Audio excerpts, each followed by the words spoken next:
Hey everybody, Motorpoet 59 here. Um, I'm going to write about this too on my Facebook page. It's been a couple of weeks ago that this happened, but and I've kind of been mixed about sharing it. But in the face of everything that's happening, it's almost impossible not to. I wasn't going to say anything, but my wife, two of my daughters, and I went out to dinner a couple of weeks ago to a place called Jay's Waffle House and Southern Style Cooking. It's one of my favorite places in the world to eat. It's so good. If you live in Bakersfield and you haven't gone there, you should. Once they reopen the restaurants again. And if you're ever passing through Bakersfield and you're going out Highway 58 to the coast or something, it's right on Rosedale Highway in Callaway. You should stop and eat. It's really good. But anyway, as we walked up to the door, there was a gal walking up to the door. It's a black gal. She had a little girl. The little girl appeared to be about 6 years old or something, whatever. I don't know. But I stopped and I opened the door for them, let them go in first. And when we got inside, there were quite a few people waiting, and some of them were ordering out, just ordering to take out. Some of them just to pick up orders, and some, like us, were there to put our name on the list to be seated. And this gal was standing there, and there were like two kind of lines, and I said, "Hey, ma'am, are you waiting to eat here, or are you just waiting to pick up an order?" And she ignored me. I thought maybe she didn't hear me, and I said, "Excuse me, ma'am, because I didn't want to crowd in front of her. I let her in ahead of me. I was willing to let her be seated ahead of me too."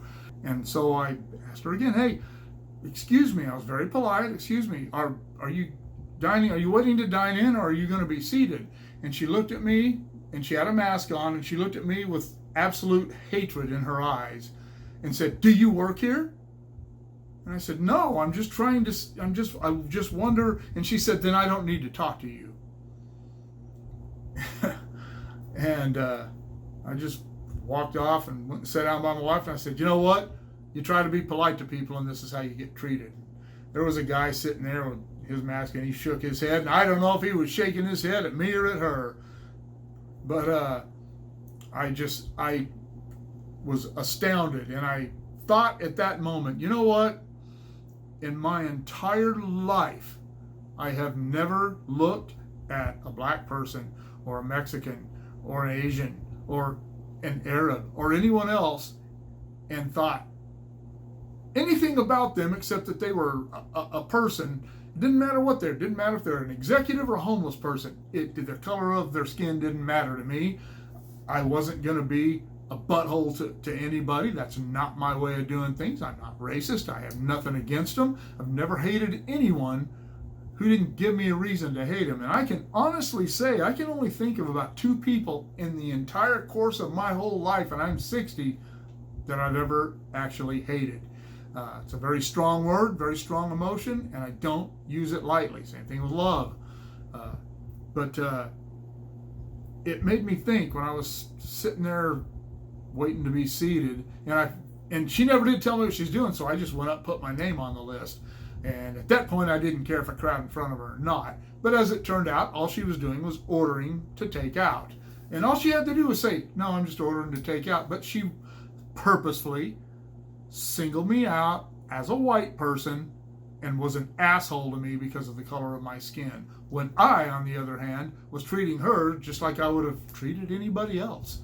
And when I sat there, I thought about it. I was thinking that, like I said, I never had those thoughts about anybody. But since that incident, every time I see a black person, I wonder, does that person hate me just because I'm white? I mean, if we're walking down the street, is that person going to say something or do something? Or is the person in the car going to flip me off? Or I don't know. It doesn't make me mad. It makes me sad. And one of the bright spots in that night at Jay's, though, is once they seated us, there was a couple in there that I didn't even notice they were in there again. they were just another couple of people. I didn't notice them while we were sitting in there. And when we got seated, they came over. It was a white guy and a black woman, and they looked like they were probably in their 40s. And we were sitting down, and she came, the gal was black, and she came up and she said, "Excuse me, sir, I just want to tell you that we don't all act that way." And it really lightened my whole mood, made me feel better. My chest was all puffed out because there was somebody who realizes that it ain't about the color of your skin. Assholes are assholes, and nice people are nice people, and color has nothing to do with it. And Bakersfield doesn't seem to have been taken over by all this insanity, all this racial crap. I'm sure there are people here who feel that way, and I'm sure there are people here who are doing the wrong things or thinking the wrong thoughts. And I'm sure there are people here who are at least want to see positive changes made, positive rational changes made. I'm one of those people.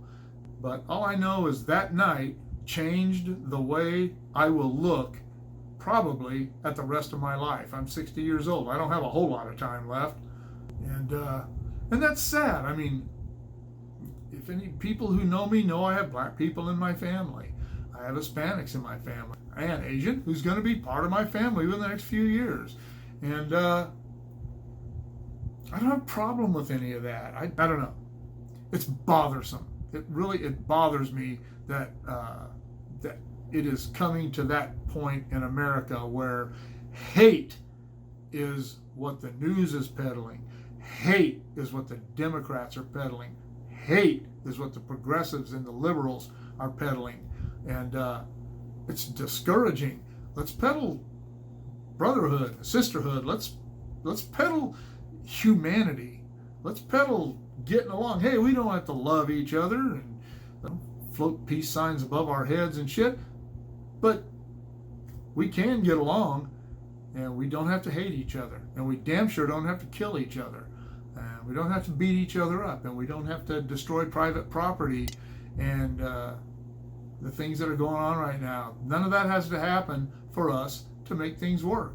And if you're one of those Black Lives Matter people and you're watching this, which is highly unlikely, you need to look around. Blacks in America have more opportunity than they do anywhere else in the entire world.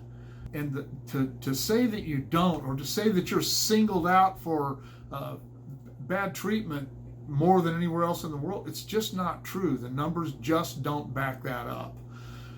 I don't want you to hate me. I don't hate you. When I see a black person today, it's like I said, I don't think, oh God, I'm so tired of their shit. I'm so tired of Black Lives Matter. All I think is, I wonder if that person hates me because I'm white. And that is a sad commentary on where we are in America today and where I am in my life because of everything that's happening. It's terrible. Let me know what you think in the comments below. Shoot me an email at motopoet59.com. And we'll see you all later. I hope when the madness ends and we're all just chilling again. See ya.